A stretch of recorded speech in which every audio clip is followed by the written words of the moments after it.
UP के जनपद बाराबंकी में लखनऊ गोंडा बहराइच मार्ग पर महिला पुलिस आरक्षी का अधनंग शव मिलने से क्षेत्र में सनसनी फैल गई, तो वहीं पुलिस विभाग में हड़कंप मच गया। महिला आरक्षी की पैंट भी जहां अलग पड़ी मिली, वहीं पुलिस यूनिफॉर्म की शर्ट पर विमलेश नाम की नेम प्लेट लगी थी। पुलिस के अनुसार महिला आरक्षी जनपद के थाना सुबेहा में तैनात बताई जा रही है। मौके पर पहुंचे मसौली थाना प्रभारी सुधीर कुमार सिंह की सूचना पर एसपी अर्पित विजयवर्गीय सहित सीओ रामनगर व अयोध्या जोन के आईजी प्रवीण कुमार भी घटनास्थल पर पहुंच गए।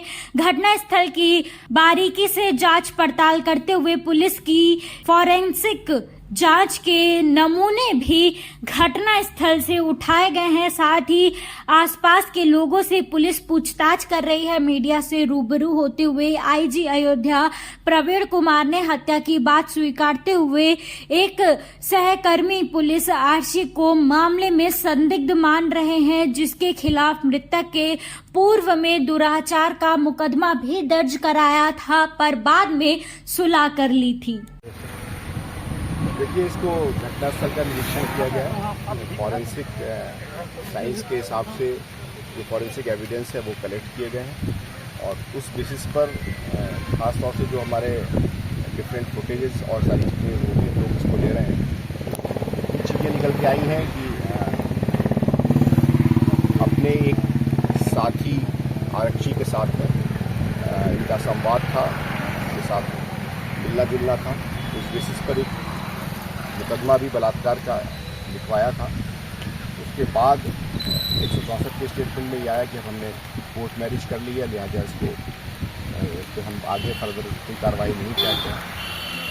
उस बेसिस पर जो हमारे पास इम्पोर्टेंट कुछ और एविडेंस है, पुलिस उस पर कार्य कर रही है और प्रथम दृष्टया ये किसी खास मोटिव से किया जाने वाला मर्डर प्रतीत हो रहा है। बाकी जो फॉरेंसिक साइंस के हिसाब से कोई और वैसे जाहिदा चोट लेकिन नहीं दिख रही है कि किसी और चीज़ को बल मिले। इतना तय है कि जो अभी तक की एविडेंस मिली है, इनके एक परिचित आरक्षी इसके साथ आपस में संवाद था, बातचीत थी। फिर उसके पश्चात एक रेप का मुकदमा लिखा गया और उसके पश्चात उस रेप के मुकदमे के क्रम में 164 के स्टेटमेंट में उसको उन्होंने क्लीन चिट ये कह करके दी कि हमारे आपस में संबंध हो गया है और हम लोगों ने कोर्ट मैरिज भी कर ली। क्या उनको गिरफ्तार किया? उस पर हमारी टीम लगी हुई है और टीम उसको हिरासत में लेने के लिए भेजा गया है। वो इस समय फिलहाल एब्सकॉन्डिंग कंडीशन में है और बट बहुत जल्दी उसकी गिरफ्तारी या बहुत जल्दी उसको हिरासत में लेकर पूछताछ करेंगे और जो सुसंगत साक्ष्य उसके विरुद्ध कठोरतर कार्रवाई। सर, इनकी बॉडी यहाँ पे मिली है, तो क्या उनकी तैनाती क्या महादेवा वगैरह क्या करती है? नहीं, ये एक विशिष्ट ड्यूटी जैसी पूरे जनपद में चलती है, उसमें इनकी लगी हुई थी और उस बेसिस पर अब हम लोग डिटेल इन्वेस्टिगेशन कर रहे हैं। मैंने आपको पूरी सर्कमस्टांसेस सारी चीज़ें बताई हैं। तो इस तरह की सिनारियो प्रथम दृष्टया कोई रेप की बात या कोई ऐसी बात नहीं समझ में आ रही है। हाँ, कोई एक मोटिवेटेड ये क्राइम है जिसको देखने से लग रहा है और कुछ ऐसे साक्ष्य मिल रहे हैं जिस पर प्रथम दृष्टया ऐसी बातें समझ में आ रही हैं। हम लोग इन फर्दर इन्वेस्टिगेशन करेंगे और सभी साक्ष्यों को समेकित रूप से प्रस्तुत करके दोषी को कठोरतम कार्रवाई सुनिश्चित करेंगे। Thank you.